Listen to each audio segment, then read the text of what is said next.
Hello there, Aquarius sign. Welcome to your monthly reading. So this reading is for the month of July, love reading and career and finances for Aquarius Sun, Moon, Rising, Venus. Aquarius, hindi lahat ng Aquarius maka-resonate sa reading na to. Please take what resonates and leave the rest. Cross watchers, pwedeng kayo to at hindi sila Aquarius sign. So takes what so put yourself in a situation kung saan kayo naka-resonate, especially sa love reading. So Aquarius, if hindi kayo naka-resonate sa reading na to, then dito para sa inyo, okay? So check your other placements as well. So, your sun, your moon, your rising, your Venus sign, dahil pwedeng doon kayo maka-resonate that at hindi to. Wait lang, parang may something. Wala naman. Shadow lang pala. So, may nahulog na oracle card and as I said, bubunot ako ng oracle. Sasabihin ko sana, bubunot ako ng oracle card. So, may nahulog na isang oracle card. So, this is Aquarius Girl Talk. So, this is either time with friends or moving on or happy single or living in a moment, or just having fun. So, Aquarius, single ka ngayon. Or magiging single ka this month of July. So, kasi this month of July pa to.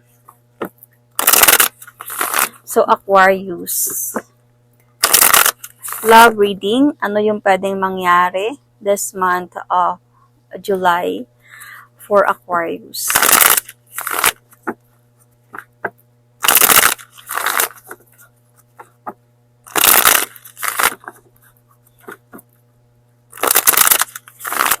Love reading.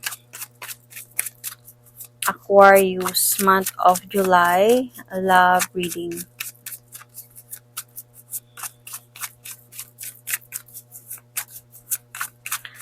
Aquarius, month of July, love reading.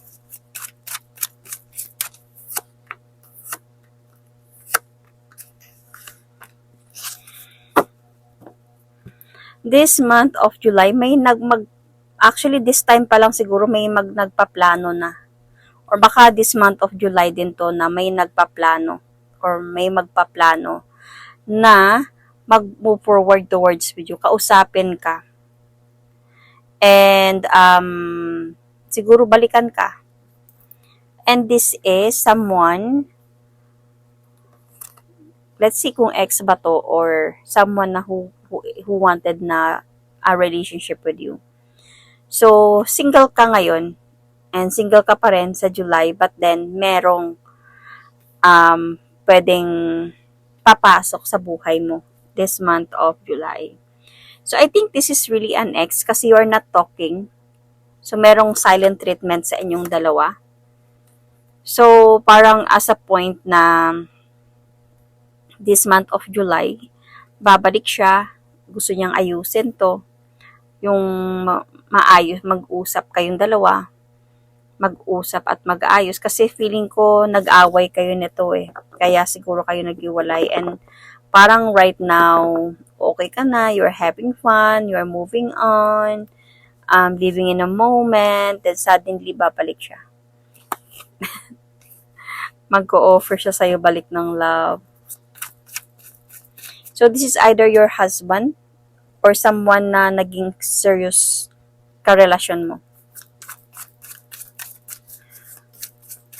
Let's see more.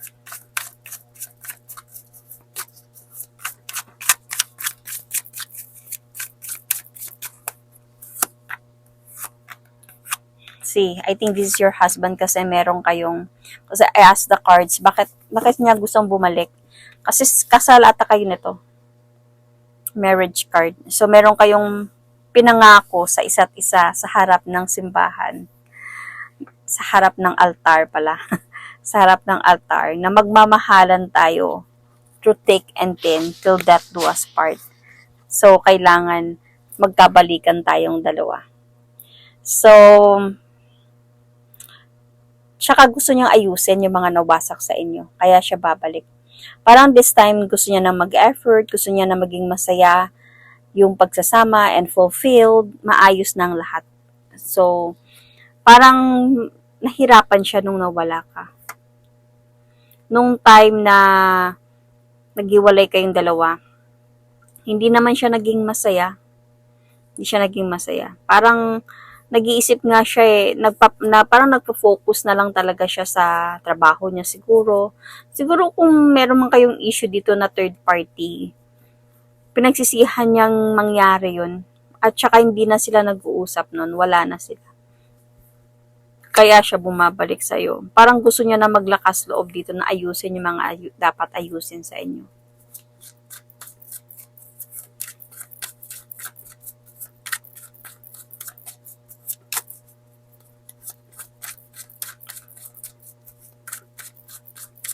Let's see more.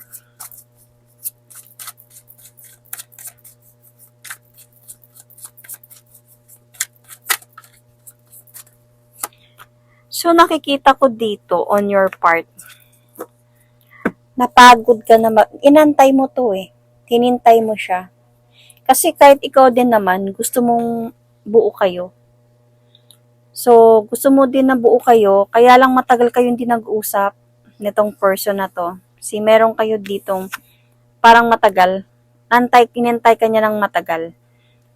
Napagod ka sa pag-antay sa person na to. Kaya nga dito ngayon, nasa moving on ka na. But I think wala kang any relationship kasi focus ka sa self mo this time.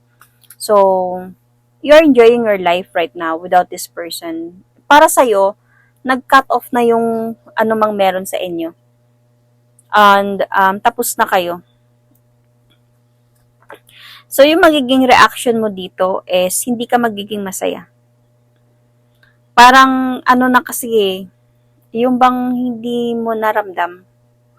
Hindi mo naramdam yung pagmamahal mo sa kanya. Hindi ko lang alam kung may pagmamahal ka pa natira. Kung meron mang konti ba or what. Pero hindi na Parang hindi ko ramdam na dito na may nararamdaman ka pa sa kanya. Kumbaga para sa'yo, tapos na tayo. Hindi talaga. Wala ka talagang balak na tanggapin siya. Wala ka nang nararamdaman para sa kanya. Aquarius. So, mag-uusap man kayo nito. I think you will still going to try to observe. Pero hindi mo na siya mahal. So, parang ito yung parang detached na yung nararamdaman mo. And parang you will not going to accept this. Kumbaga, you will going to cut this off. Kakausapin mo man siya ng maayos and to cut this off. So, alis ka dito. Parang sa totoo lang, masasayangan ka din kasi kahit papano, kahit ikaw din, gusto mo din ng buo yung pamilya. Ayaw mo naman ng ganun na lang kayo. Pero, sa mararamdaman mo kasi, dito, kung makikisama ako sa'yo nang hindi lang kita mahal, parang ang pangit naman. So, tignan natin. Ang magiging outcome nito.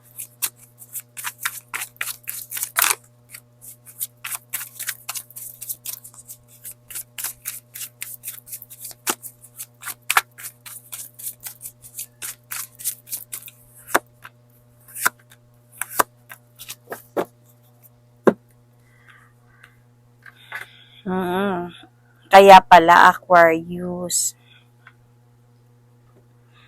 Aquarius, I think dito,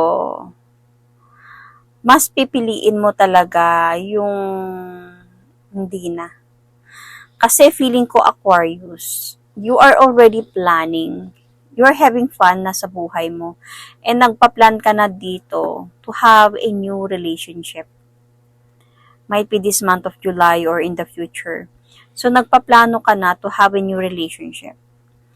And I think this person, still, kahit ganun pa man, will keep on, might be, come back. Hindi siya papayag. Kumbaga, gusto niya talaga na magkabalikan kayo. Kasi parang, mahal ka pa rin niya. And, kung may mga anak kayo nito, then, para sa kanya, gusto kong maayos ang lahat para sa mga bata. So, mag-o-offer pa rin at mag-o-offer pa rin to siya sa'yo ng new beginning. At ikaw yung mamomroblema dito. This is either during that time, Aquarius, meron ka ng bagong relasyon. Like, I think very bago pa lang to. So, parang fresh or papunta ka pa lang doon sa bagong relationship. Mga ganon mga bagay. Halos hindi ka makakatulog sa gabi dito, Aquarius, thinking about ano ba yung gusto niya? Ano pa ba yung gusto niya? Bakit pa siya bumalik? Okay na ako kung nasaan ako. So, halos sa gabi, halos hindi ka makakatulog thinking about this. Tatanggapin mo ba siya or not anymore? Ayusin ko ba to or not anymore? So, anyway, it's not that easy. Kung sakali man in the future magkakabalikan kayo, hindi siya madaling decision para sa iyo kasi on your part, you really made the decision na hindi mo na siya tatanggapin pa. So, hindi ko lang alam in the future, nakadepende to sa effort niya. I-clear mo naman to sa kanya eh. Sasabihin mo siya sa kanya. I-clear mo to sa kanya. So, we never know in the future, hindi naman to hula. Na kung depende to sa pangungulit niya, depende to sa effort niya, sa improvement niya, sa willingness niya, na gaano siya nagbago at gustong ayusin yung pagsasama ninyo. So, you might be dealing here with Aries, Taurus, you might have Libra or Taurus in your chart. You might also be dealing with Aquarius. Same Aquarius. Cancer, Scorpio, Pisces. Sun, Moon, Rising, Venus. So, let's go for your career and finances.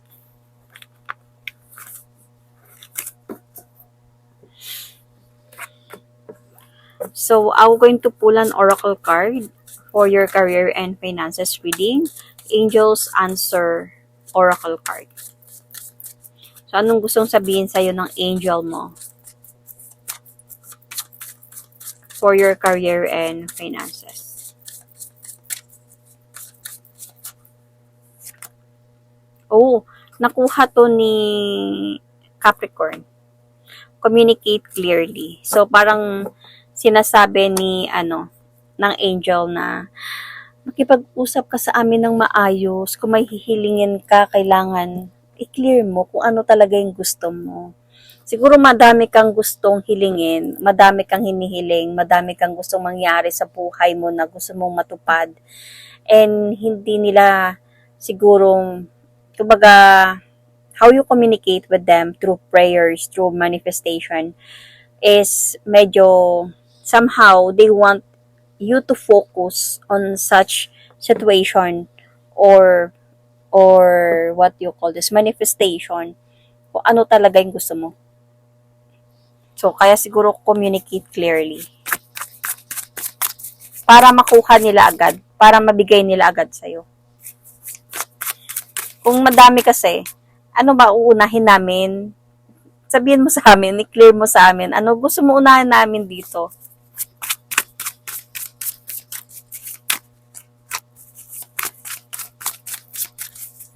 Let's see.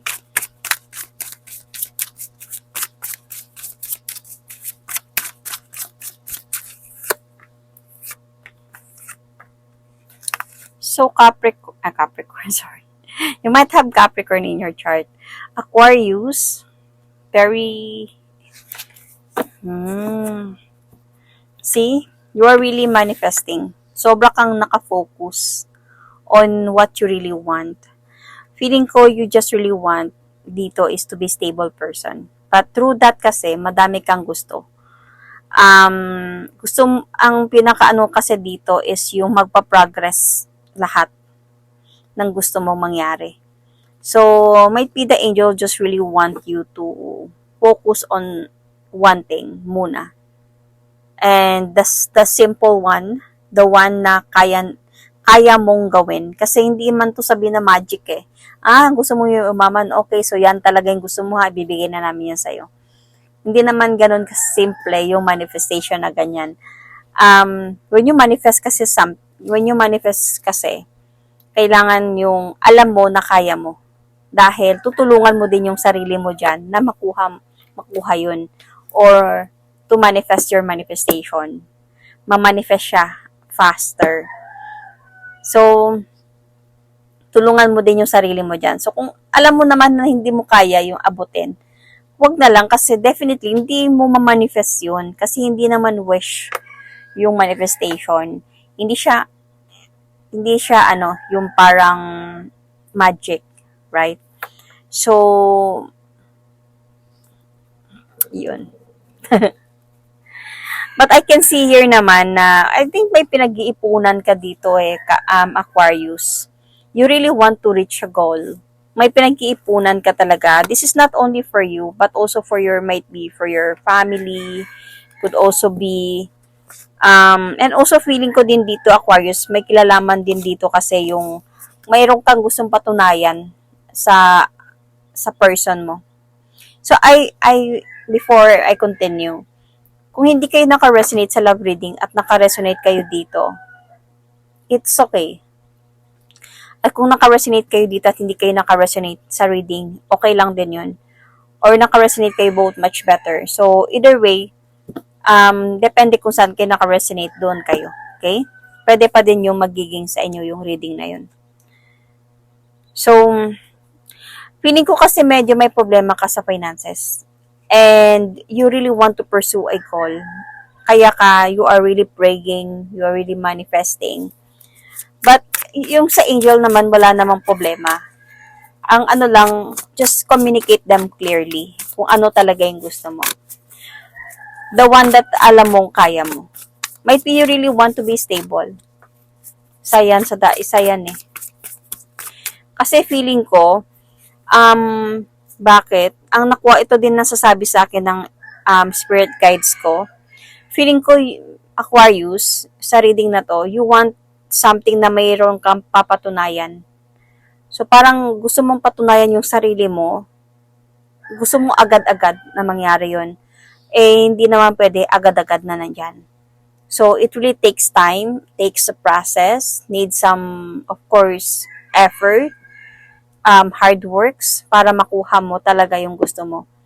So, kasi parang feeling ko kasi, dito sa reading na to, may pinapatunayan ka, either this is your ex-husband, or a father ba, or sino man to, na stable ka, na kaya mo tumayo sa sarili mo, na kaya mo yung buhay, na magiging successful ka. And kaya that's why you are praying, you are manifesting, and you want it right away. And might be the angels really did not understand. Siguro dahil they want you to communicate clearly they want you to be yung parang yung puso mo is more on not revenge, but more on ginawa mo yun dahil para sa'yo, para sa pamilya mo. Clean and kindness yung meron sa puso mo at hindi revenge. Isa na din yun. Kasi when you want something, and when you manifest something, it should be hindi dahil galit ka, hindi dahil nag-revenge ka, at hindi dahil nagsiselos ka or naiinggit ka. Hindi mo makukuha yung manifestation mo pag ganun. When you manifest something, dapat clear lahat. Malinis yung konsensya mo, malinis yung hangarin mo, at parang you wish all for the best sa lahat. Parang wala kang galit sa nararamdaman mo. Mas madali mong ma-manifest yung gusto mo pag ganun. So, pag merong puot at galit sa kalooban mo, mahirap mong ma-manifest yung gusto mong i-manifest.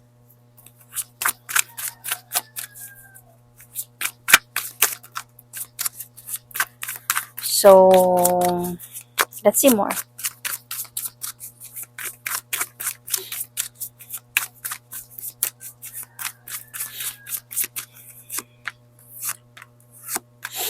Anyway, maganda din naman yung nakikita kong career mo this July. May opportunity. This could be a new job, new opportunity. Promotion could also be, or pagtataas ng sahod. This might be month of July. Moving forward naman, and I can see naman yung money mo, even yung finances mo dito is aakyat din kahit papano. Kumbaga, fair lang. Hindi naman siya sobrang aakyat. Magiging fair siya kahit papano. Hindi mo masasabing magrereklamo ka. Pero I think kulang pa din talaga yung finances mo dito because of may mga bagay ka kasi talagang gustong gawin na maybe mangangailangan talaga ng gastos.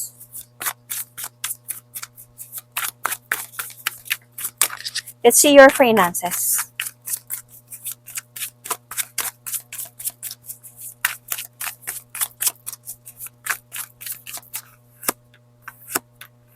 Sa finances mo, okay naman. I think makukuha mo din yung manifestation mo. I mean, mamamanifest mo din yung mga gusto mong mangyari. I mean, mga gusto mo, not all, di naman siguro lahat, pero at least meron. Kasi pagdating sa sa money, finances, nakikita ko may mga plano kang matutupad and maganda yung kita dito eh. This is either some of you, okay? Some of you may planong mag-abroad and makukuha mo to, matutupad mo. Maganda yung kita dito. Maganda yung magiging sweldo dito. And may mga plano ka din siguro na, example, maganda yung trabaho mo, maganda yung kita mo, and mauumpisahan mo yung mga goal mo sa buhay. And that is already na, 'di ba? Kahit papaano may mga mamanifest mo na yung gusto mong mangyari. Dahan-dahan. So, in the future, ano man yung magiging manifestation mo, just communicate clearly, makukuha mo din yan. Kasi I really believe in manifestation kasi it always happened to me. Laging namamanifest yung gusto kong mangyari kahit papano. Hindi na, just really manifest yung alam mo na kaya mo abutin, kaya mong makuha. It's just really hard dahil could be hindi mo alam kung paano. So, you just really want the guidance from your angels, from your spirit guides, and they will help you to manifest that. So, ganun yun. Hindi yung wish na yayaman ka, magkaganito ako, magka-building ako, whatsoever. So, depende kung mayaman ka na at gusto mo pang yumaman pa, pwede makuha mo siguro yun. Possible naman din yun. Pero kung alam mo na yung sakto-sakto lang, mag-uumpisa ka talaga sa alam mong kaya mo lang. Kasi ang pinakauna sa manifestation is yung maniniwala ka. Kasi kung hindi ka maniniwala, hindi talaga mangyayari. So, yun. That is my reading for you. Aquarius, for the month of July for career and finances and love reading. Thank you and God bless.